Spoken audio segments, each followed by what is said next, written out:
El senador Roy Barreras es el presidente del Congreso de Colombia. Senador Barreras, buenos días. Buenos días, Néstor, a todo el equipo, a los oyentes internautas de la 88.9 de Blue Radio en toda Colombia. Aquí estamos escuchándolo. Senador Barreras, ¿cómo es su propuesta de crear una moneda única en América Latina para fortalecer nuestras economías, para batallar contra el dólar? ¿Cómo es? Pues, Néstor, creo que todas las familias colombianas sabemos desde siempre que nosotros dependemos de las grandes potencias.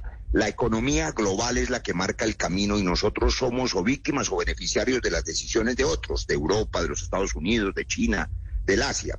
Ahora, en época de recesión global, cuando amenaza el mercado internacional con que los países más poderosos van a entrar en estanflación o en recesión, China va a bajar su crecimiento económico, los países emergentes como Colombia y cada uno de los países de América Latina divididos, fragmentados, pues no tenemos sino una salida. Nuestros países viven de lo que le venden al primer mundo, pero divididos nos toca someternos a las condiciones económicas que ellos imponen. Esta última crisis del dólar, que afortunadamente hoy ya quebramos la tendencia y empieza a bajar, pues por supuesto se afecta por las decisiones de la Reserva Federal y del Banco Central Europeo, etcétera. Es apenas lógico que América Latina unida es más fuerte y más poderosa que una América Latina dividida. Pero además, para recordar un ejemplo que todos conocen, en esto no hay nada original, pues Europa lo hizo, siendo países distintos que se hicieron la guerra con lenguas diferentes, lograron una comunidad de naciones, la Comunidad Europea, avanzaron hacia un Parlamento Europeo que es vinculante, elegido popularmente, y por supuesto construyeron una moneda más sólida que es el euro. América Latina está en mora de hacer eso y Colombia tiene que liderarlo, porque además tenemos derecho a que se nos respete, a hablar con más dignidad frente a la geopolítica, al concierto mundial. Dos temas, por ejemplo, a oídos de los oyentes de Blue. Sí. El tema ambiental. Los países del primer mundo son los que más contaminan y resulta que nosotros lo que pagamos es deuda, aunque tenemos aire y agua. Y el otro tema, la maldición del narcotráfico. A Colombia no le paran bola sola. El primer mundo pone la nariz para meterse la perica, para decirlo en términos populares, y nosotros ponemos los muertos. Entonces, esos dos temas requieren que América Latina unida exija cambiar, senador, esa relación. Y eso es lo que estoy proponiendo. Suponiendo que se unen las poderosas economías de Bolivia, de Guatemala, ¿usted cree que le hacen esas poderosas economías, la colombiana, la del Salvador, la de Guyana, le hacen cosquillas al dólar, senador?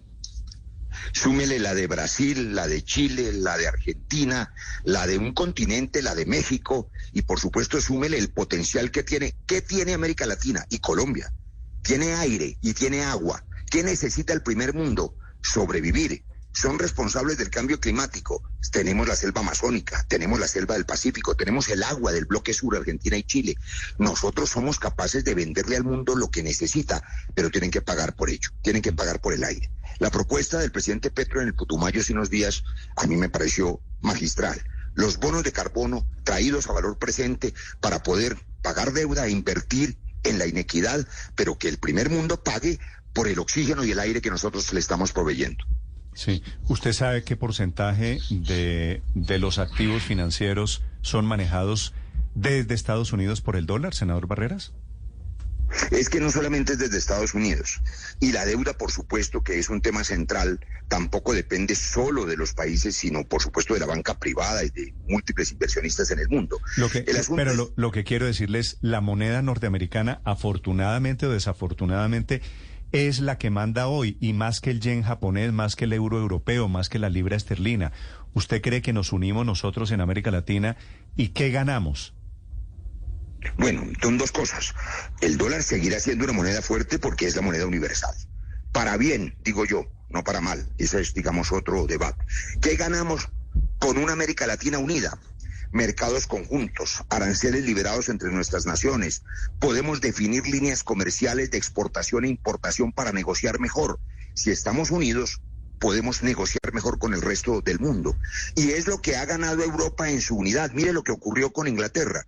Se sale con el Brexit, es un error político enorme, le ha costado la cabeza a varios primeros ministros, empezando por Boris Johnson, la libra se cayó y apenas ahora empieza a recuperarse. Claro que es mejor estar unidos que fragmentados y divididos. Sí, la cosa, senador Barreras, es que por lo menos los europeos que usted vuelve y los menciona, ya van 2 veces con referencia al euro, pues se demoraron una década completa en los preparativos para sacar esa moneda común. De hecho, comenzó a hablarse del tema en 1979, es decir, como 30 años antes. La pregunta es, ¿usted en cuánto tiempo se imagina que esto puede ser realidad? Son tiempos como los que usted menciona. Le doy un dato que lo mencioné ayer en el encuentro de presidentes y vicepresidentes de congresos de América Latina que convocamos, donde acudieron prácticamente congresistas de toda América Latina. El Parlatino, que hoy existe, lleva 58 años de fundado. Yo fui vicepresidente de ese Parlamento latinoamericano. Y les dije ayer a mis colegas, compañeros de otros países, ha sido absolutamente protocolario, es decir, inútil. No ha sido capaz de lograr liderar esa integración porque eso depende de los ejecutivos, de los gobiernos. ¿Qué decidimos ayer? Pedirle, exhortar a cada uno de nuestros jefes de Estado que en la próxima cumbre de las Américas den el paso definitivo, que es construir un tratado de integración de América Latina, tal y como lo propuso, entre otras cosas, el presidente Petro en uno de los apartes de su discurso en Naciones Unidas. Doctor Barreras, pero antes de pensar en una única moneda regional, ¿no sería mejor pensar primero y darle prioridad a fortalecer nuestra propia economía, a evitar mensajes por ahí confusos desde el gobierno nacional, inclusive desde muchas autoridades que causen incertidumbre, en pensar en muchas otras cosas para fortalecer nuestra propia moneda? Usted tiene razón exactamente en que antes de cualquier cosa hay que hacer la coyuntura inmediata, pero la coyuntura del presente no puede hacer que un Estado deje de pensar en el mediano y en el largo plazo. Quien no piensa, como es ya conocida frase en las siguientes generaciones, no es capaz de construir el futuro a Colombia. Entonces, le respondo puntualmente. Este proceso de una moneda única depende antes de 2 cosas fundamentales. Un tratado de integración real y la creación de una comunidad de naciones que implica un parlamento latinoamericano vinculante de origen popular. Eso tardará tiempo, pero hay que empezar, hay que tomar la decisión. Y adicionalmente hay que hacer lo que usted dice, yo lo he dicho públicamente, la contradicción entre los ministros, los mensajes que generan incertidumbre, le hacen daño a la economía. Y hay un problema de comunicación en ese camino. Hay 2 palabras claves. La incertidumbre, que es mala, y la transición, que es buena. Yo le he pedido a los ministros, a quienes gobiernan, que la transición, que es lo que ha marcado Gustavo Petro, sea la hoja de ruta. Y las transiciones no se hacen en 15 días, sino se hacen en 15 años. Sí. Senador Barreras, una pregunta final a propósito de ministros y de sus colegas. ¿En qué va? ¿Usted ve alguna posibilidad de que la moción de censura a la ministra de Minas tenga alguna clase de resultado? ¿O va a quedar como una constancia de la oposición? Yo creo que es, digamos, una decisión política equivocada. Muchas voces de la sociedad civil, de la ciudadanía, cuando el dólar había superado los 5.000 hace unos días, empezaron a buscar, digamos, a quién decapitar, y oía uno muchas voces diciendo que renuncie a la ministra. Pero cuando un grupo de oposición pide que se vaya con una moción de censura, lo que hace es atornillar a los ministros, ¿De manera que? De manera que Pitico está reconectando. Es el senador Roy Barreras.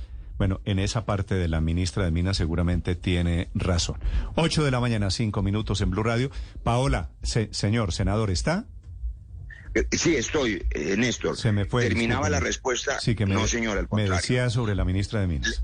Entonces, la moción de censura no tendrá éxito, pero lo que sí va a tener éxito es la petición de múltiples voces sensatas ciudadanas en el camino de que las decisiones económicas y mineroenergéticas, particularmente nuestra principal fuente de divisas, sean tomadas con responsabilidad, preservando la institucionalidad, recuperando el valor accionario de Ecopetrol, garantizándole a los mercados que Colombia, aprovechando una crisis que, como dicen los chinos, se vuelve oportunidad, pues hay que vender lo que tenemos, y lo que tenemos es petróleo que está a más de $100 el barril. Si vendemos lo que tenemos, podemos darle de comer a los más pobres. Es así de simple. De manera que cerrar la llave del petróleo y del gas en el inmediato plazo es un error que ha venido haciendo carrera en interpretaciones equívocas. Estoy seguro que en los próximos días el gobierno va a continuar transmitiendo la certeza y la seguridad jurídica al sector minero energético y al ingreso de divisas. Usted ya lo vio, ya empezó a bajar el dólar con las declaraciones del senador, presidente Petro. ¿Eso quiere decir que usted cree que el gobierno va a abrir la puerta para nuevos contratos de exploración y explotación? Yo no sé si el gobierno va a hacerlo, pero yo estoy convencido que debe hacerlo. A mí me parece que las transiciones es un tema muy delicado. La transición es un asunto inevitable. De ello depende la vida de la humanidad. Mire los aguaceros que estamos padeciendo, Néstor. Usted y yo, que hemos visto y sus oyentes, inviernos muy duros, pero ninguno como este que no termina. El cambio climático es una realidad, pero esa transición energética hacia energías limpias no se hace en 15 días, sino en 15 años. Por lo tanto, no podemos cometer el error de cerrar la llave del petróleo y el gas en las próximas 15 días. Hay que planear esa transición y el gobierno sé que lo está haciendo de manera responsable, lo debe anunciar. Y esa transmisión de esa seguridad en el mediano plazo, que son los próximos 3 o 4 años, va a permitir que las empresas de la industria petrolera hagan la inversión prevista, aprovechen la oportunidad de la exploración y Colombia pueda exportar, vender a buen precio, invertir en la pobreza, en la inequidad social y planear con esos mismos recursos que genera Ecopetrol la transición energética, financiar la energía alternativa. Eso es de largo plazo y no en 15 días. Senador Barreras, gracias por acompañarnos esta mañana. Le deseo feliz día. Muchas gracias. Un abrazo.